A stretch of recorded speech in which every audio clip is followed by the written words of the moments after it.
Ya, jadi begini, saya sampaikan pada rekan-rekan media ya.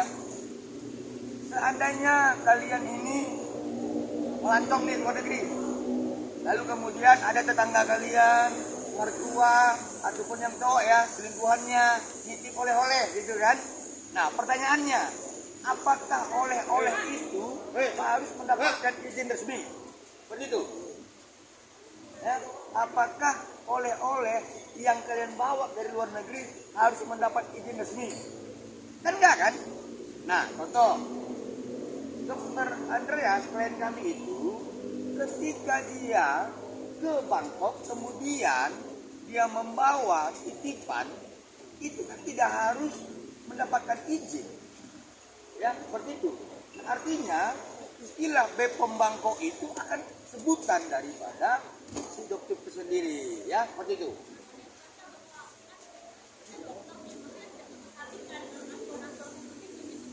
Nah kalau begitu sebagai seorang yang katanya bahwa dia paham hukum, silakan laporkan klien kami.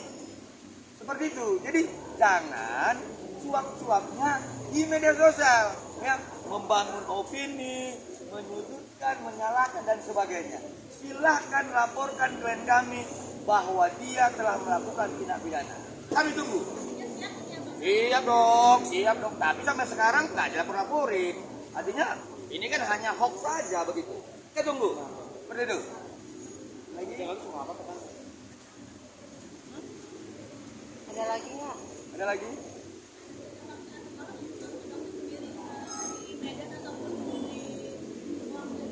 Saat itu kita ketahui sekitar kurang lebih 2 minggu lalu bahwa Dr. S ya sudah diambil keterangannya di Polres Tangsel ya. Nah terhadap keterangan yang diberikan oleh Dr. S, kami yakin dan percaya dalam waktu dekat gelar perkara akan menetapkan beliau menjadi tersangka. Seperti itu. Sabar ya. Jadi satu lagi tambahan ya kawan-kawan.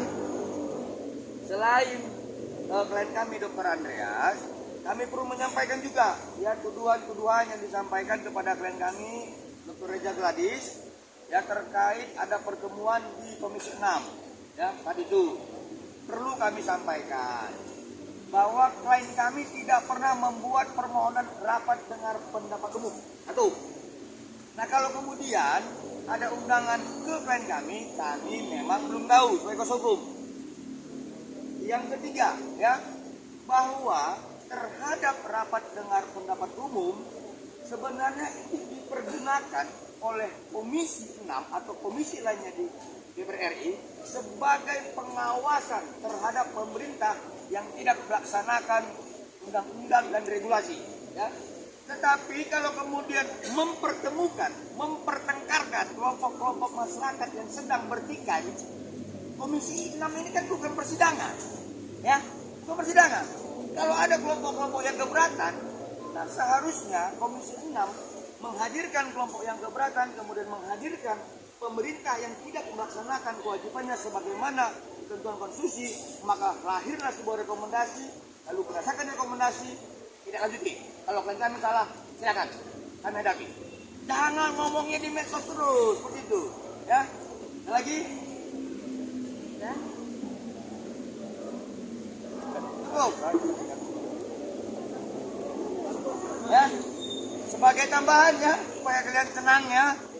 Yang pasti di mana ada abang miring, yakinlah kalian pasti ada tersangka. Ya, terima kasih.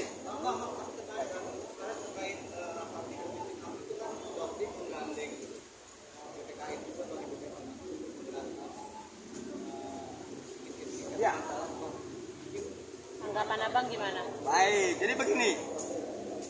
Perlu saya sampaikan. Pidana itu kan ada 2 jenis dalam deliknya. Ada delik aduan, ada delik kejahatan. Oke?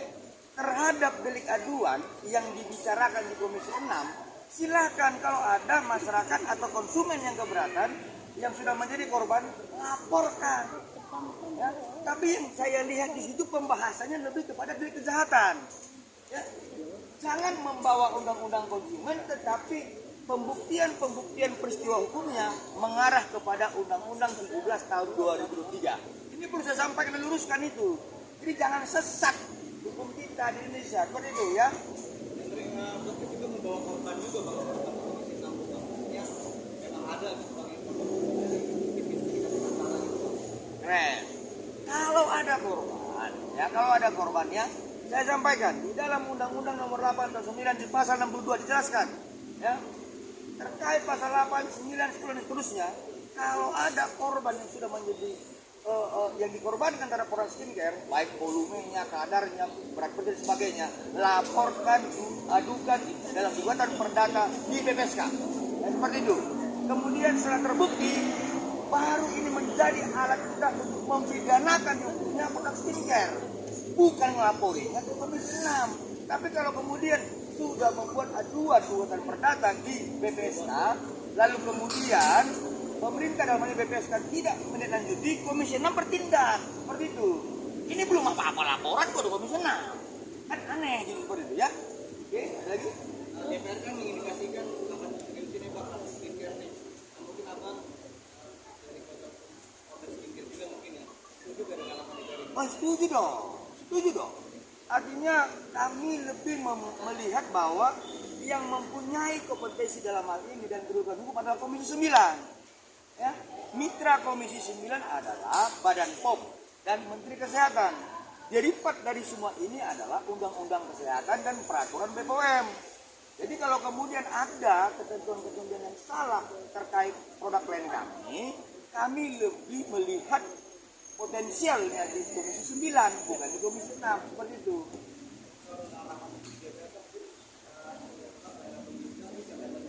Kalau ada peristiwa yang dikaitkan terhadap klien kami dan itu melanggar hukum, kami kena denda. Ya, tapi kalau hanya dugaan-dugaan dan tidak jelas, nah ini kan ngabis-ngabisin tiket saya ke Jakarta dari Medan, seperti itu ya. Bang, untuk penegasan aja berarti dokter S ini udah jadi tersangka. Atau belum? Penegasan aja bang. Biar lebih jelas bang. Tersangka bang. Oke, ya. Penegasan aja bang. Penegasan ya. Saya sampaikan dalam KUHAP. Ya, ini kan kalian tanya advokatnya ya. Kalian bukan tanya orang-orang yang ormas-ormasan ya, advokat ya. Di dalam KUHAP dan di dalam Perkap nomor 6 2019, kalau bukti permulaan cukup dan minimal dua alat bukti sebagaimana putusan Mahkamah Konstitusi nomor 21 dan 14 terpenuhi, maka akan tersangka. Dan kami sudah menyajikan itu. Soal resminya nanti tunggu dari Polrestabes Medan ya. Bang, tapi kan kalau udah misalnya tersangka di sana, nah proses hukum di Jakarta nanti gimana nih bang? Ya, kita akan lanjutkan. Ya, proses hukum acara kan ada. Ya, di proses Polrestabes Medan, di proses di Polda Metro Jaya, di proses di Polres Jakarta Selatan. Ini kan banyak LP terhadap Dr. S itu. Ya, biarkan proses hukum berjalan. Ya, yang pasti setiap laporan-laporan yang kita ketahui, kami yakin dan percaya bukti permulaan yang cukup. Seperti itu. Oh, berarti saya Terhadap Polrestabes lebih dari 2. dua kasus bang atau gimana bang? Lebih dari dua atau dua? Kalau di Polrestabes itu satu laporan dengan nomor 1400 tahun 2024 8 Oktober ya, satu LP bukti permulanya sudah cukup dan lebih dari 2. Seperti itu. Janganlah, nantilah persilis ya. Pak, untuk status tersangka itu dalam satu orang itu bisa lebih dari berapa instansi ya bang? Bisa ya bang? Bisa Lebih. tersangka. Ya, maksudnya lebih dari beberapa wilkum, begini gitu ya, bukan instansi ya. Bisa di Polda Metro Jaya, bisa di Polres Jakarta Selatan, bisa di Polrestabes Medan, dan akan menyusul lagi, karena laporan-laporan sedang kita susun, sedang kita dudukkan konstruksi hukumnya, dan kami yakin akan ada muncul 2 atau 3 LP lagi, seperti itu. Berarti akan ada laporan berikutnya bang? Akan ada, rata-rata di atas 5 tahun. Bang, berarti yang sama dokter Reza sendiri tuh statusnya dokter S sendiri tuh gimana tuh bang? Kalau di Dr. Reza, status Dr. S itu terhadap laporannya di Polda Metro Jaya ya. Ya. Dugaan kita terhadap itu dipersangkakan dengan pasal 53 Junto 369. Terus masih status apa bang? Gimana? Statusnya masih apa? Nah, sabar ya. Sabar. Tapi masih buka pintu damai nggak bang suatu saat nanti Dengan RJ RJ-nya ya? Oke, yang pasti begini, kalau di Polda Metro Jaya, RJ itu kan belum tidak diberlakukan terhadap ancaman di atas 5 tahun. Tidak diberlakukan seperti itu, ya. Kalau terhadap laporan-laporan klien kami yang lain seperti di Polrestabes Medan, sampai dengan sekarang si terlapor merasa bahwa dirinya masih benar, maka tidak ada RJ seperti itu. Ya, karena dia masih benar. Ya, seperti itu. Tapi dari klien abang sendiri masih membuka pintu untuk perdamaian masih bisa. Setiap orang itu ya, klien kami tidak pernah merasa dendam. Ya kalau seseorang minta maafin, maafin dong. Tetapi kalau seseorang merasa dirinya hebat dan dia benar, lah bagaimana kita maafin?